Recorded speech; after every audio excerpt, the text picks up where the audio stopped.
Perkenalkan, saya Jessica Lumban Gaol. Saya guru di SD Negeri 1735443 Sosordolo, Kecamatan Balige, Kabupaten Toba. Ibu, tolong diperhatikan. Selama 15 menit ke depan kita akan melakukan asesmen formatif.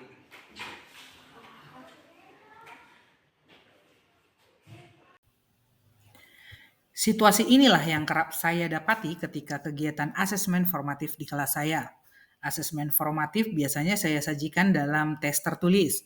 Selama mengerjakan asesmen formatif ini, saya memperhatikan hanya 2 orang dari jumlah murid saya yang begitu sibuk dan antusias.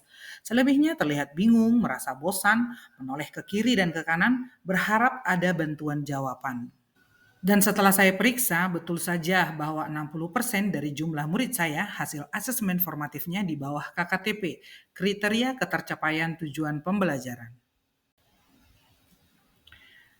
Kejadian ini sebenarnya sudah sering terjadi di kelas saya. Terus terang, hal ini sangat mengganggu pikiran saya sebagai wali kelas. Situasi ini tentu saja akan berdampak buruk bagi kelas 6, bagi saya sebagai wali kelas, berdampak buruk juga bagi sekolah bahkan orang tua. Sebagai wali kelas tentunya saya harus bertanggung jawab untuk mencari strategi yang tepat untuk mengatasi permasalahan asesmen formatif di kelas saya.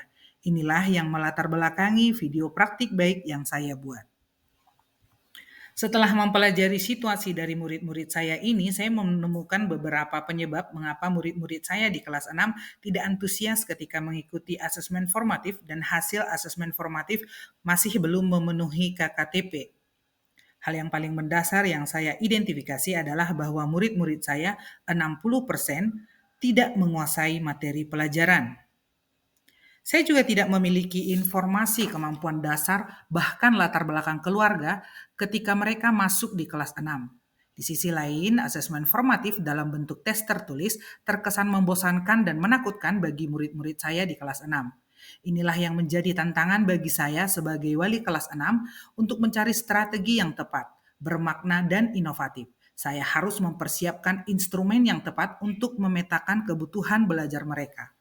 Berdasarkan hasil identifikasi penyebab murid-murid saya tidak antusias mengikuti asesmen formatif dan hasil asesmen formatifnya masih di bawah KKTP, saya melakukan beberapa strategi. Yang pertama, saya membaca dan mempelajari raport murid saya di kelas sebelumnya.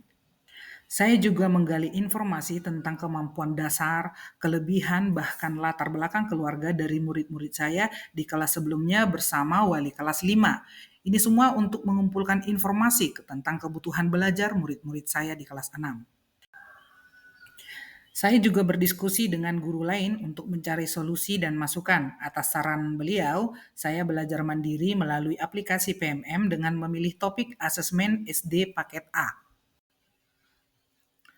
Tujuan dari asesmen adalah memantau atau memonitor kualitas pembelajaran sebagai umpan balik perbaikan pembelajaran, memahami posisi murid dalam rentang pembelajaran tertentu dan memetakan kemajuan hasil belajar murid. Asesmen as learning dan for learning disebut sebagai asesmen formatif. Asesmen formatif terintegrasi dengan proses yang melibatkan murid dan memperhatikan kemajuan penguasaan murid.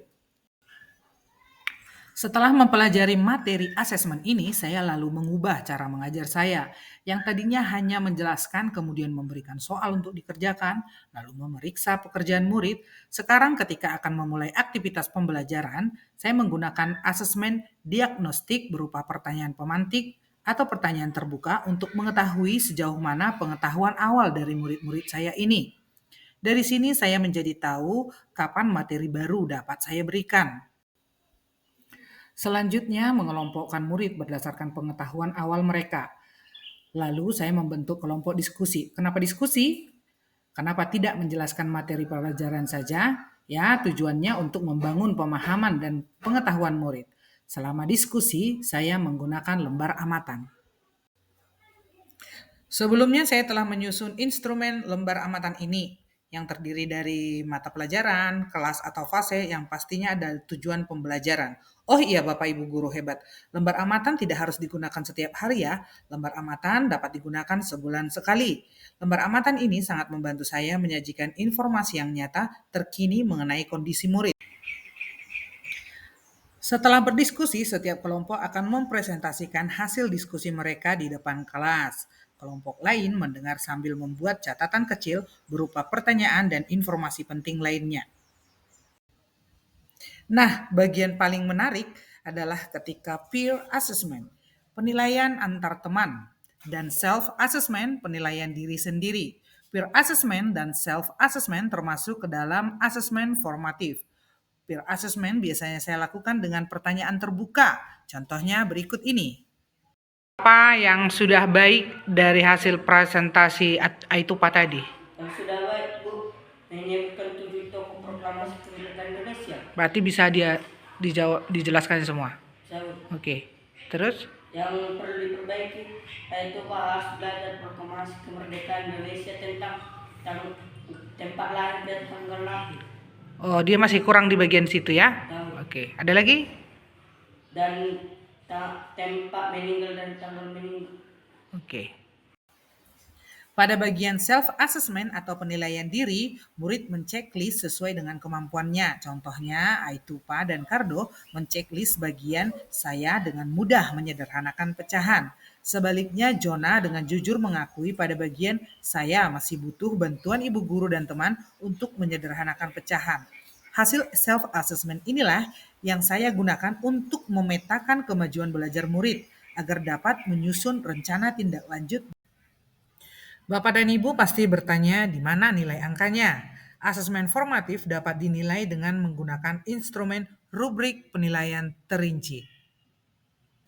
Di dalam rubrik ada mata pelajaran, kelas atau fase, hari dan tanggal pelaksanaan, kemudian yang penting adalah tujuan pembelajaran. Setelah itu, kita akan membuat indikator penilaian dan skornya. Skor itu dalam bentuk angka. Contohnya Bapak Ibu, dalam kategori sangat baik bisa kita buat rentang angkanya 9 sampai 100.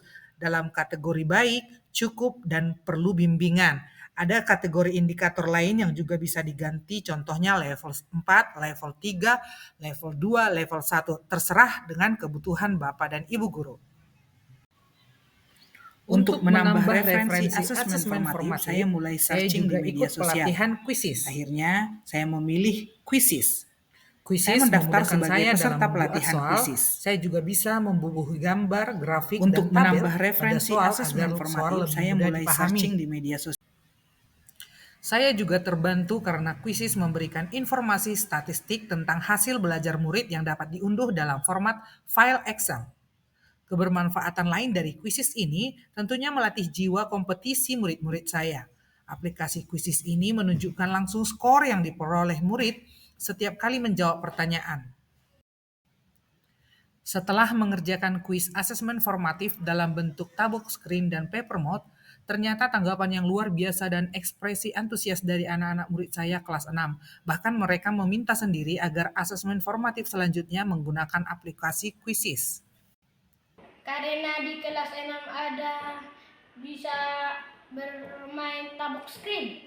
Ada lagi? Bisa menjelaskan ke depan. Presentasi itu namanya. Iya, baru ada penilaian teman dan penilaian sendiri. Oh, suka dengan itu. Halo, Bu. Senang belajar di kelas 6? Senang, Bu. Kenapa? Karena ada tab screen dan bisa menjelaskan di depan pakai info. Si Marcel duduk di kelas 6, dia sangat antusias lah untuk belajar dan dia sangat semangat. Perubahannya sangat banyak sekali.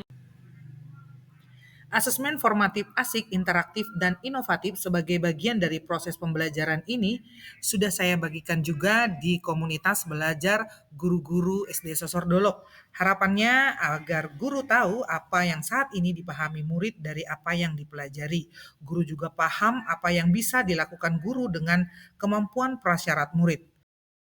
Demikianlah video praktik baik, asesmen formatif yang asik, menyenangkan, interaktif, dan inovatif sebagai bagian dari proses pembelajaran untuk meningkatkan mutu pendidikan pembelajaran di kelas 6 SD Negeri 173543 Sosor Dolok, Kecamatan Balige. Terima kasih. Hora!